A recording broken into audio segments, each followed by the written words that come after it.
आज की इस वीडियो में हम रिमेनिंग अर्थमेटिक फार्मूलाज को देखने वाले हैं। पिछली वीडियो में हमने कुछ बेसिक फार्मूलाज कवर किए थे। आज इस वीडियो में हम पावर, राउंड, इंट, मोड और एबीएस के फार्मूलाज को देखने वाले हैं। यहाँ पर पहला फार्मूला हमारे पास पावर का है। अगर हम यहाँ पर क्लिक करते हैं और इक्वल्स टू टाइप करते हैं, उसके बाद रेफरेंस सेल पर हम क्लिक करते हैं और यहाँ पर हम शिफ्ट के साथ 6 के ऊपर ये सिंबल हमारे पास मौजूद है, इसको टाइप करते हैं और यहाँ पर 2, और अगर मैं इंटर प्रेस करूं तो आप देख सकते हैं कि यहाँ पर पावर का फार्मूला अप्लाई हो चुका है। पावर के फार्मूले को समझने के लिए अगर मैं यहाँ पर टाइप करूं 6 मल्टीप्लाई 6, पावर 2 का मतलब है कि हम 6 को 6 के साथ 2 टाइम मल्टीप्लाई कर रहे हैं।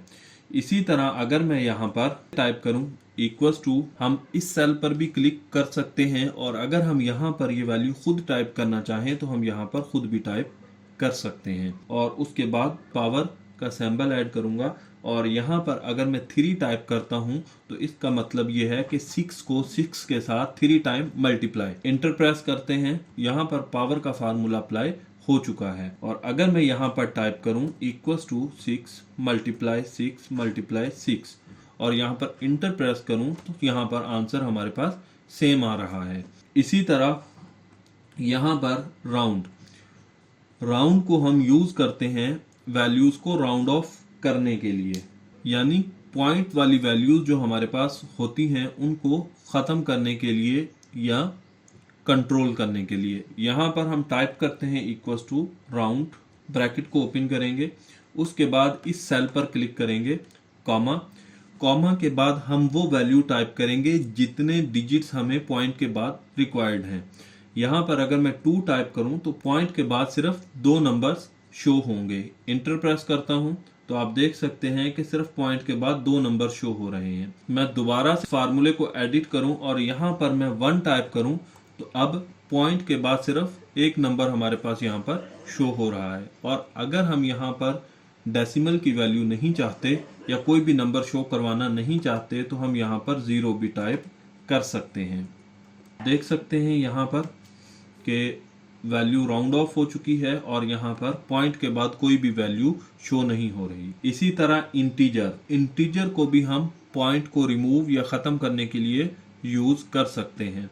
अगर मैं यहाँ पर टाइप करूँ इक्वल्स टू इंट, ब्रैकेट को स्टार्ट करूँ, इस वाली वैल्यूज़ पर क्लिक करूँ और यहाँ पर ब्रैकेट को क्लोज करके हम इंटर करें तो आप देख सकते हैं कि यहाँ से भी डेसिमल वैल्यूज रिमूव हो चुकी हैं। इंटीजर और राउंड में ये फर्क है कि राउंड में हमारे पास ऑप्शन मौजूद होते हैं कि पॉइंट के बाद हम कितने डिजिट शो करवाना चाहते हैं, लेकिन इंटीजर में हमारे पास ऐसा कोई ऑप्शन मौजूद नहीं होता। इंटीजर को हम सिर्फ वैल्यूज में से पॉइंट को खत्म करने के लिए यूज करते हैं। इसी तरह यहाँ पर अगर हम टाइप करें मॉडुलस तो यहाँ पर फार्मूला हमारे पास है मॉड, MOD।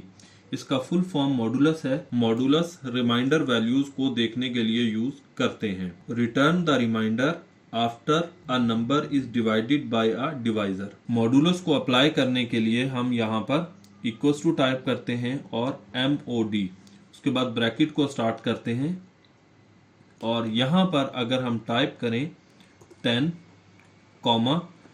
10 को अगर मैं 3 पर डिवाइड करूं तो रिमाइंडर क्या आएगा उसको देखने के लिए हम यहाँ पर ब्रैकेट को क्लोज करते हैं और इंटर प्रेस करता हूं तो आप देख सकते हैं कि यहाँ पर रिमाइंडर 1 आ रहा है।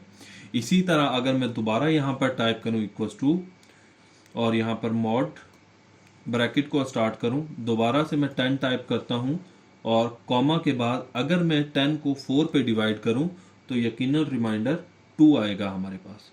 इंटर करते हैं तो आप देख सकते हैं कि यहाँ पर रिमाइंडर 2 आ रहा है। तो रिमाइंडर को हम रिमेनिंग वैल्यूज को देखने के लिए यूज करते हैं। उसके बाद एबीएस या एब्सोल्यूट वैल्यू, एब्सोल्यूट को भी हम नेगेटिव नंबर को पॉजिटिव नंबर में चेंज करने के लिए यूज करते हैं। यहाँ पर हम टाइप करते हैं इक्वल्स टू ABS, ब्रैकेट को स्टार्ट किया और इस सेल पर हम क्लिक करेंगे, उसके बाद ब्रैकेट को क्लोज करके इंटर प्रेस करेंगे तो आप देख सकते हैं कि यहाँ पर जो माइनस वाली वैल्यू थी या नेगेटिव नंबर था वो पॉजिटिव नंबर में कन्वर्ट हो चुका है।